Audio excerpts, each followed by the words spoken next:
Welcome back to the Arise interview, where we speak to the newsmakers as well as ordinary people doing extraordinary things around the world and featuring the voices at the heart of the stories. I'm Charles Aniegolu. Now, this is obviously an anxious time for most people. It's the year of the COVID-19 pandemic, an invisible enemy that has completely upturned the world. So many fatalities, so much pressure on hospitals, medical staff, and indeed everyone stretched to the absolute limit. And now fears of a second wave in many parts of the world, including possibly Nigeria.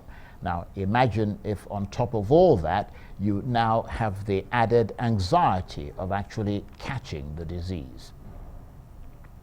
Well, let's meet one man, Emeka Mbonu, whose stress and fears were hugely amplified when he tested positive for COVID-19 in the UK, forced to isolate from those close to him after doing everything he could to stay safe and avoid hospital. And Emeka Mbonu joins me now in the studio. Thank you very much indeed. That's okay. And I know you're a very private person, yes, so I really appreciate your taking the time to do this. But you wanted to do it because you wanted to speak to people who don't take the precautions seriously. Exactly.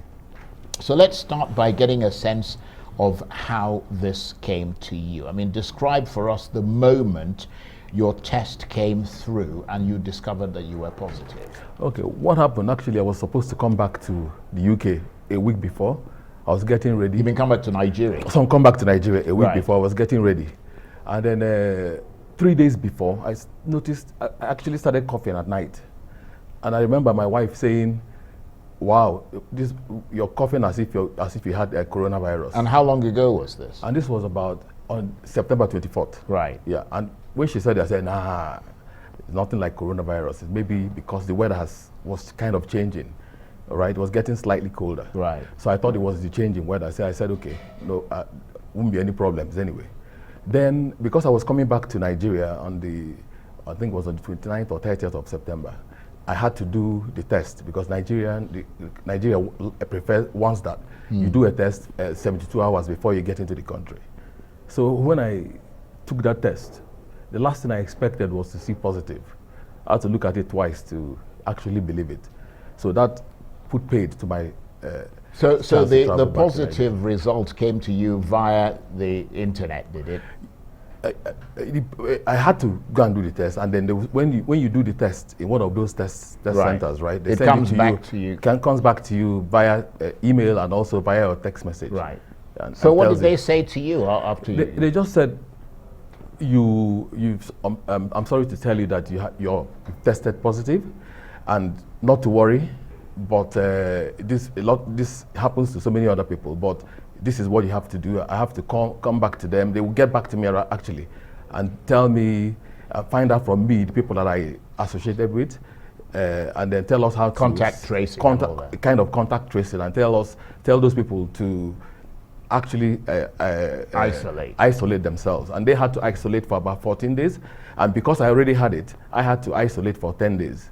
So, I mean, because we just have this image of people coming for you in sort of hazmat suits and sort of, marching you down the corridor to a secluded ward or a unit of the hospital. I mean, was that the kind of experience? No, not at all in the UK. I mean, what it is anytime you think, they will ask you if you feel like you have some symptoms that went there before. For example, if you had a slight high temperature, or if you had a cough, in a brand new cough, and if you suspect, for example, I had headaches and I had a slight dizziness, and when I used to go out for my walks in the morning, I felt like I was walking faster than myself. So I was feeling funny, but I didn't actually think about it. But because I had to come back to Nigeria, I decided to do that test. And it was simple. You just go in, you do it yourself, right? And then you give it to them, and it comes back within 24 hours. And people have described that moment when they are told that they are COVID positive as like being hit by a train. I mean, what did you feel at the moment? Mine was I felt like I was hit twice more than the train. Right. It was terrible because first of all, I had some things to do in Nigeria that I needed to come back and do, and then I didn't believe that I could have it. Yeah. Because before then, you know, we had the lockdown in the UK then. To be honest with you, I wasn't really taking that lockdown that seriously, even though my wife was on my case. I still, you know, nobody will let you get to their houses, but I had a cousin, my cousin that you know, Douglas. I used to go and see him, but I didn't take it seriously. But I think what happened, none of these people ever got the virus from me anyway. But I think what happened, my son, who uses the bus to go to school, Right. he was the person that must have brought it back home. Right. Because I had the... And was he asymptomatic in He some was way? asymptomatic, even Right. though my wife said he had runny nose, but Right. it wasn't that bad because he didn't feel it. Right. But he was the person that also was positive. So were you scared? I mean, did you think this could be, given the fact that it could be fatal? I was scared Right. in a way because I was on the shielded list, and the shielded list means those who have pre-existing conditions. Right. Because I have some issues with my lungs, and Right. it's called, I think it's sarcoidosis. So I actually got a letter telling me that I was shielded. I even wanted to bring some things to Right. my house for me. So that was the only reason why I was scared, because it actually attacks your lungs, as they say, and scars your lungs. Did you feel all that? I mean, all that stuff about not being able to breathe properly and feeling like you've got pneumonia and all of that, No. or were your symptoms quite mild? Mine was actually milder than most because the only thing I had was I had that headache. Right. I had the low-grade fever. I had the dizziness. I lost my smell and I lost my taste. But you didn't have to go on a ventilator. No, thank God for that. And you weren't admitted into hospital. No, I wasn't. Okay. And I took it seriously because I did what I had to do. I then had to go back into taking the right vitamins. I took my zinc. I took my vitamin D. And I got my sister-in-law to do all these, what's it called, the lemon and Right. the garlic. There's a way she did it. I squeezed out the liquid brew, from it, basically. exactly, and gave it to me. I was drinking it. And I did that religiously because I love life, to be honest with you. Well, I'm glad you didn't croak because I might have been spooked a little bit. Exactly. But I mean, to say that, I mean, when you say that, it suggests like as though you didn't actually get a proper prescribed treatment from hospitals in the UK. Actually, nobody does that. All the treatment, if you have it, the only treatment is stay at home, so that you can so they don't pass it to others. Right, but then if your symptoms worsen, that's when. Then if your symptoms worsen, you send it back. Then you can go into the hospital then. Right. And then I had, my wife is a medical doctor. She kind of helped. Right. And I took azithromycin. I actually wanted to take the chloroquine and hydrochloroquine and then hydroxychloroquine, but she said no, that's too much. Okay, so I didn't take that. But I took that azithromycin. I took the vitamin D. I took the zinc, and then after that, to be fair, after the 14 days, I actually kept on testing positive. Okay, I went back because 14 days most people test negative, but I tested positive twice before I then tested negative. That was the reason I came back to Nigeria. I think the reason I ask you all this, particularly how the doctors treated you, is that, I mean, I understand that a lot of doctors and nurses, because this is still a mysterious disease to some extent, they don't really know what to tell you, because at least at the early stages of the pandemic, although they're getting to know more about it now, but at the early stages, they didn't really have the experience or enough knowledge about the disease. Nobody knew anything about the disease, including the politicians, even the WHO people. They didn't know. But now people are getting to know about it. And but did that frighten you more, that there isn't that much knowledge, that this is a fairly new disease, quite alien, and people sort of throw their hands in the air and say, well, I don't know what to do? That, and the fact that people are dying before my eyes. Do you know how many people are dying in the UK every day? There was a time they were dying 500, 400, 300. People were dying constantly. And it wasn't just the fact that those people were that old. Some were young. And then the only reason why, like I said, I was a bit scared was the fact that I had underlying issues. And they warned me seriously, if you have underlying issues, be careful. Be very, very careful. And I don't think I was that careful, to be fair.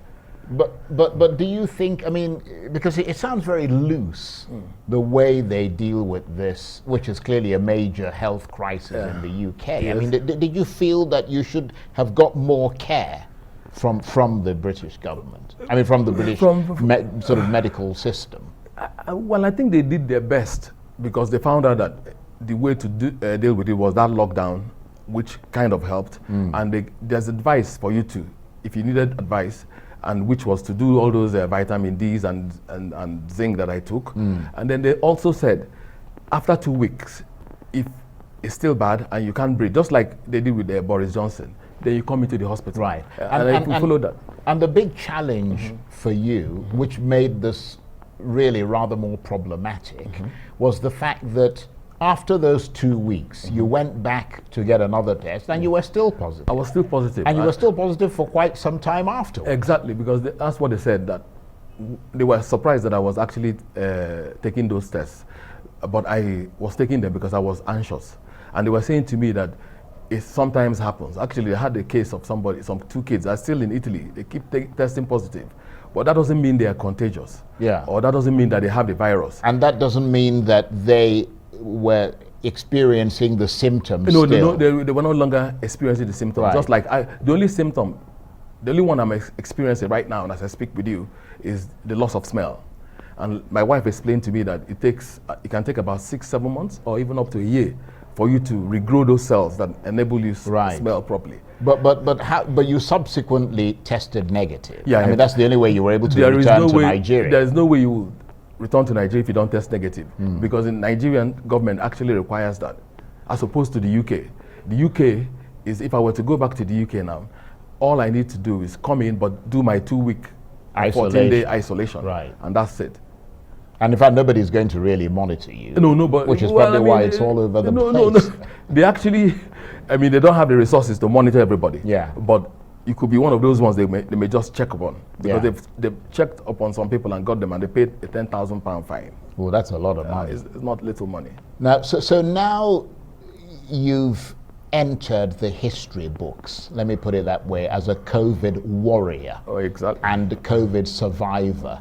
What message do you have for people who've never experienced it and who go around calling it a hoax or not taking the necessary precautions, especially in somewhere like Nigeria, where there appears to be a new spike in the disease and where healthcare facilities are rather spare? Exactly. To be fair, apart from the airport, I was surprised that people didn't take it that seriously. In fact, a few people that I spoke to here, they say, Emeka, they don't think that the virus is there. But it's a serious thing. It's not something that you want to get. And I believe that everybody should observe the hands, face, space. Hands, wash your hands. Face, wear your mask. Space, give that 2-meter gap. Very important. And then take precautions. I mean, at home you don't have to do all those things. But if you're going, like I came here today, I wore my masks.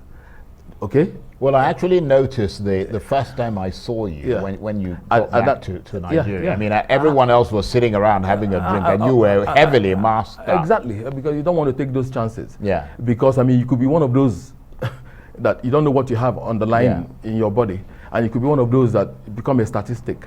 And one of the 503 people that died. Yeah. Well, this is absolutely really very interesting. It's not a joke. It's something that people should take seriously.